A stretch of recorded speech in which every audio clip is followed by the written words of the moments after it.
Welcome to my channel के corner. इससे पहले हम मॉक सीरीज़ में मॉक टेस्ट 3 तक कर चुके हैं और आज जो मॉक टेस्ट है मॉक टेस्ट नंबर 4 है। चलें स्टार्ट करते हैं। ये हमने फुल सीरीज़ एक स्टार्ट की हुई है एसएसटी टेस्ट प्रिपरेशन के हवाले से, जिसमें 5 सब्जेक्ट्स हम मेजरली कवर कर रहे हैं, ठीक है, जो कि हमें ईसीटी में भी सेम ही सब्जेक्ट काम आने वाले हैं। स्टार्ट करते हैं क्वेश्चन नंबर 1 से। That is the synonym of when. When means किसी भी प्रॉफिट में या किसी बिजनेस में डिक्लाइन आना, ठीक है, डिक्रीज़ आना। वो डिक्रीज़ जैसे डॉलर प्राइस में डिक्रीज़ आता है, ठीक है, डिक्लाइन आता है। किसी की प्रॉफिट में बिजनेस में डिक्लाइन आता है, तो इस तरीके के सिचुएशन को हम रिप्लेस कर सकते हैं डिक्लाइन वर्ड को व्हेन के साथ। It means the synonym of when is decline. It means to decrease, decrease in any sense, ठीक है। डॉलर की प्राइस में डिक्लाइन हो, इन्फ्लेशन में डिक्लाइन हो, डिफ्लेशन में डिक्लाइन हो, तो उस सूरत में हम यूज़ करेंगे when. Okay, question number 2 is antonym. This is not the सिनोनियम। Antonym of deviate, deviant. Deviant word निकला गया है डाइवर्ट से, ठीक है। डाइवर्ट हम कहते हैं जिस डायरेक्शन चेंज को भी हम डाइवर्ट बोलते हैं। अपनी जगह से हिल जाने को भी हम डाइवर्ट बोलते हैं। अपने ट्रैक से हट जाने को भी हम डाइवर्ट बोलते हैं। तो डाइवर्ट से निकला गया है डेविएंट, ठीक है, जिसकी मीनिंग है भूला भटका इंसान या गुमराह इंसान, सही रास्ते पे नहीं चलने वाला, ठीक है। इस सेंस में इसकी मीनिंग है सिनोनियम। हमें ढूंढना है उसका एंटोनियम, ठीक है। तो बेंट कह लेंगे, तो बेंट भी इट मीन्स के डाइवर्ट सिचुएशन मीन्स के मुड़ गया, तो ये इसका सिनोनियम हो जाएगा, ठीक है। Atypical is the another thing. हाँ, रेगुलर हो सकता है इसका एंटोनियम के डाइवर्ट मीन्स के वो भूला भटका, रेगुलर मीन्स के एक ही ट्रैक पे चलने वाला, ठीक है। तो इस सूरत में हम एंटोनियम जो है रेगुलर चूज़ कर सकते हैं। क्वेश्चन नंबर 3 पे चलते हैं। Choose the correct spelling. Spellings का भी बहुत बड़ा रोल है। एक क्वेश्चन हमेशा स्पेलिंग में आता है और वो इस तरीके की स्पेलिंग्स देते हैं कि हमें सभी सही लग रही होती हैं, ठीक है। तो गौर ज़रूर करना है। वर्ड है इंसाइक्लोपीडिया, ठीक है। तो इनमें से इंसाइक्लोपीडिया में से कौन सी स्पेलिंग सही है? ए ऑप्शन बिल्कुल करेक्ट है। तो ये मैंने इसलिए इंक्लूड किया है ताकि आपको ये पता चल सके कि करेक्ट स्पेलिंग का भी एक बहुत बड़ा रोल है हर एप्टीट्यूड टेस्ट में, ठीक है। तो इसको भी आप इग्नोर मत कीजिएगा, ज़रूर फोकस कीजिएगा स्पेलिंग्स पे। Question number 4। A black and white cow dash grazing in the field, ठीक है। अब देखें यहाँ पर आर आएगा या इज आएगा, ठीक है। अब यहाँ से देखें ए लिखा हुआ है, ए मीन्स 1, ठीक है। तो हम एक ही काऊ की बात कर रहे हैं जिसका कलर ब्लैक भी है वाइट भी है, ठीक है। तो जब एक की बात करें तो हम यहाँ पर इस देंगे, ठीक है। तो वहाँ पर ये भी हो सकता है, ज़ाहिर सी बात है, एक टेस्ट का प्रेशर होता है कि हम ब्लैक और वाइट दो कह लें और फिर हमने आर को टिक कर लिया। तो ऐसा नहीं है, थोड़ा सा हमें फोकस करना है कि ए पहली बात तो ये आर्टिकली हमें शो कर रहा है, दूसरी बात कि यहाँ पर काउज नहीं है, काउ है, ठीक है। तो ये दोनों हमें इंडिकेट कर रही हैं कि हम किसी एक काउ की बात करें, सिंगल काउ की। फाइन, नेक्स्ट सेशन पे चलते हैं। That is maths. Question number 5। Dash is the only even prime number. इस तरीके के भी क्वेश्चंस आते हैं ट्रिकी, जिसमें सिर्फ हमें ये बताना होता है कि कौन सा आंसर सही है, मीन्स के डेफिनेशंस के हिसाब से या ट्रिक के हिसाब से। तो सारे प्राइम नंबर्स, जितने भी प्राइम नंबर्स हैं वो ऑड है सिवाय 2 के। 2 is the only even prime number.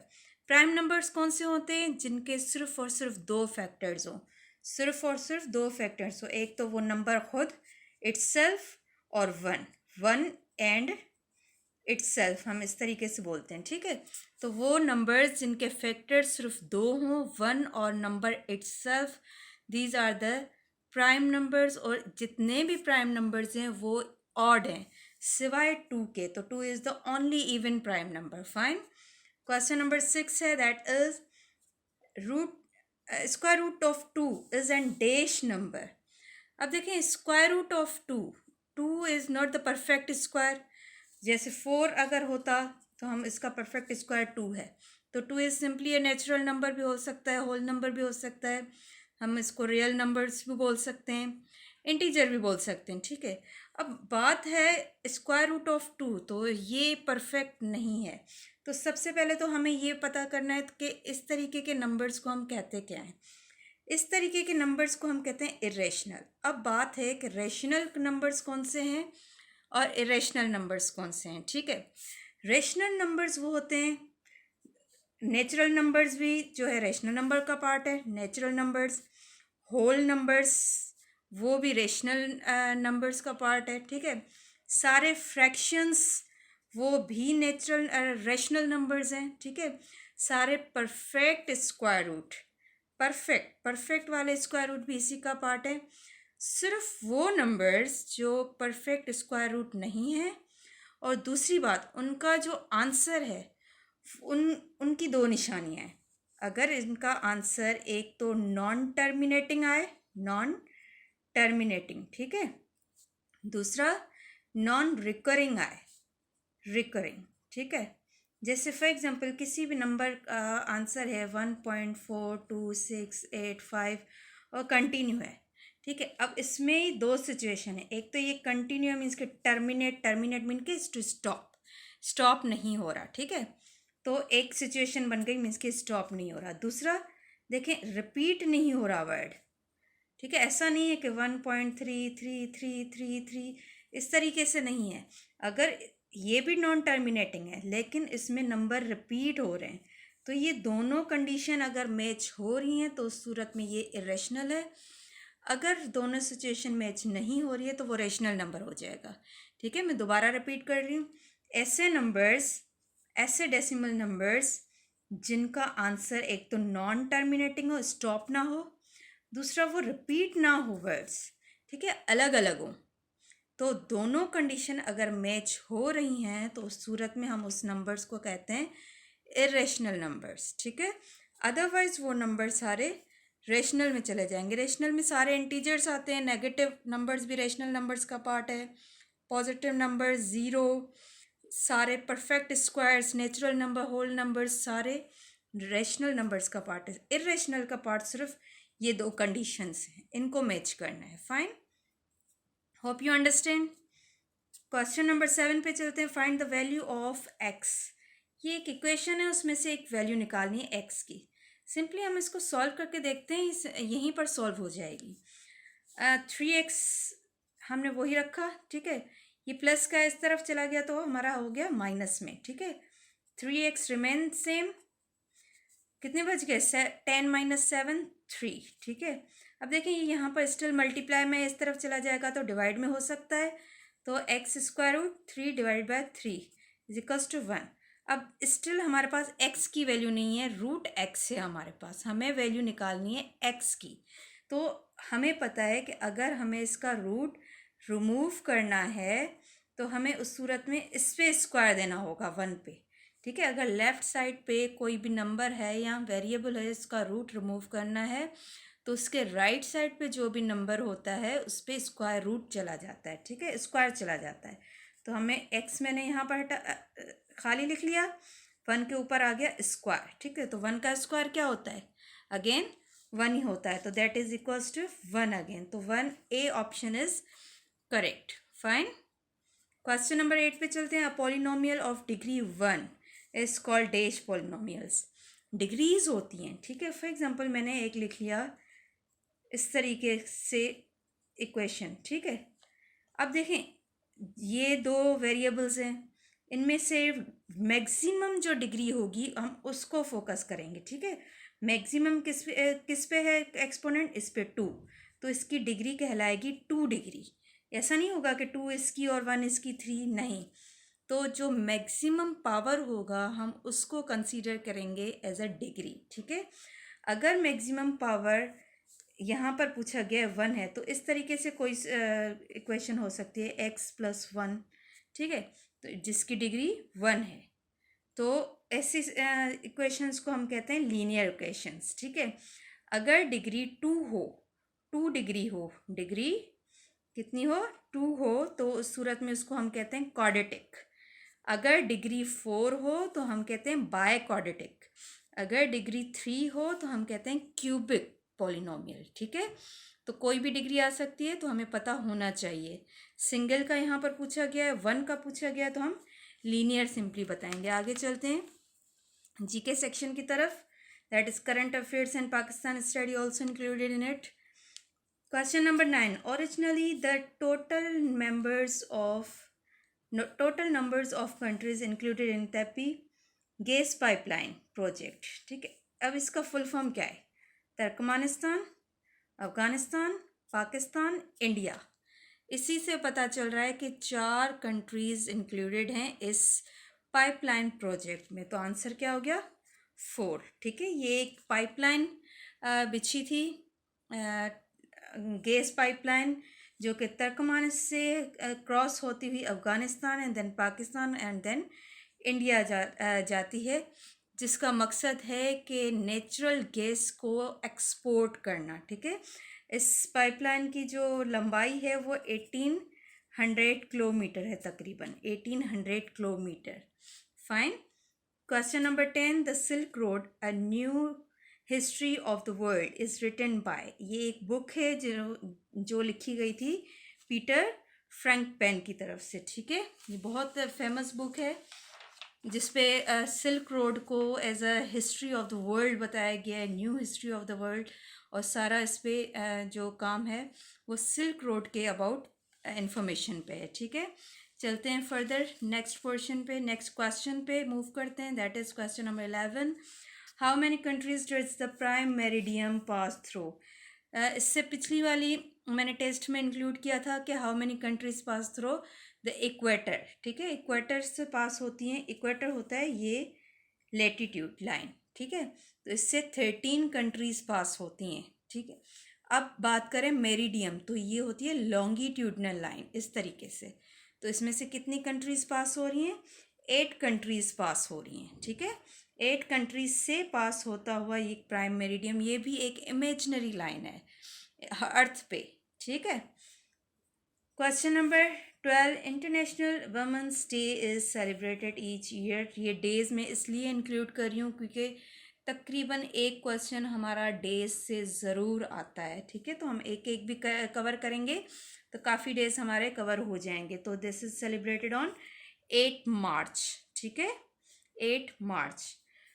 EDS everyday science question number 13 पे चलते हैं, that is the age of solar system. Approximately age of solar system is 4.5 billion. ठीक है, थोड़ा बहुत इधर उधर बुक्स में होता है, लेकिन अप्रॉक्सीमेटली इसकी एज जो बताई जाती है सोलर सिस्टम की वो 4.5 बिलियन ईयर्स बताई जाती है। Question number 14. Severe deficiency of vitamin D.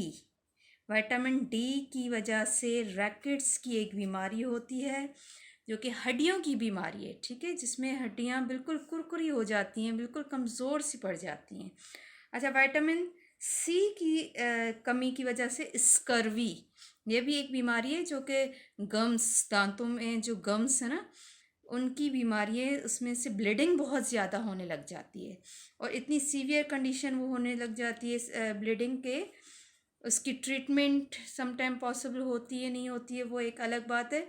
लेकिन विटामिन सी की डेफिशिएंसी की वजह से स्कर्वी होता है और विटामिन ए की वजह से नाइट ब्लाइंडनेस होती है। ठीक है, तो ये भी हमारे तीनों कवर हो गए कि विटामिन ई डेफिशिएंसी की वजह से नाइट ब्लाइंडनेस, विटामिन डी की वजह से रैकेट्स एंड विटामिन सी की वजह से स्कर्वी। फाइन।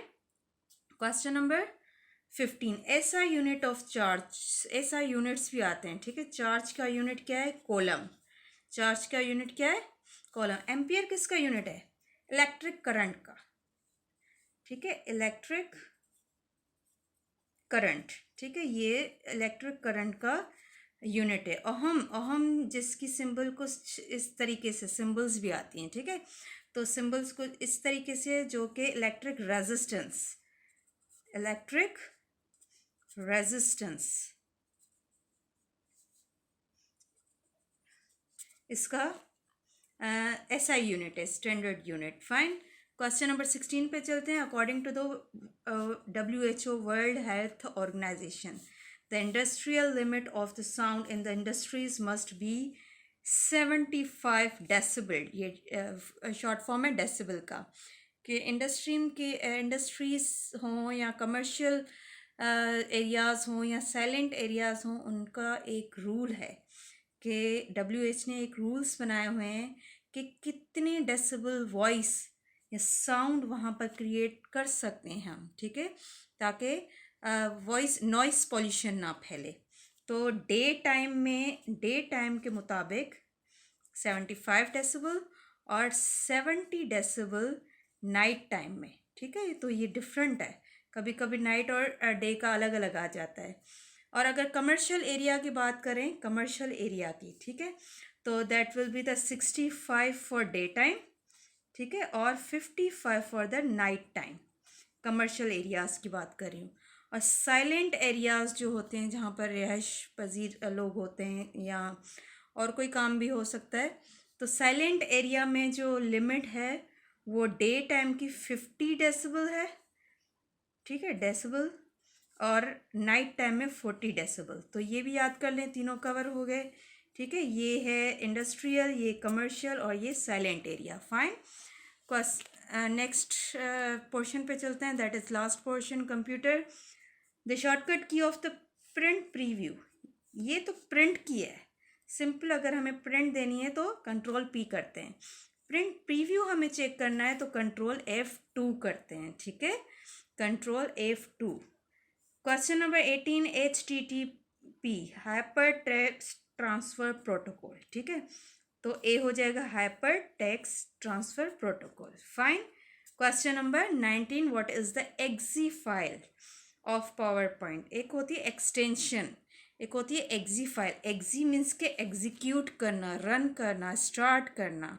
तो किसी भी एप्लीकेशन को स्टार्ट करने के लिए हर एक एप्लीकेशन की अपनी अपनी एक एक्जी फाइल होती है। तो पूछा है पावर पॉइंट की कौन सी है, तो पावर पॉइंट की है पावर PNT.exe। PPT नहीं कीजिएगा, .pptx, ये इसकी एक्सटेंशन है,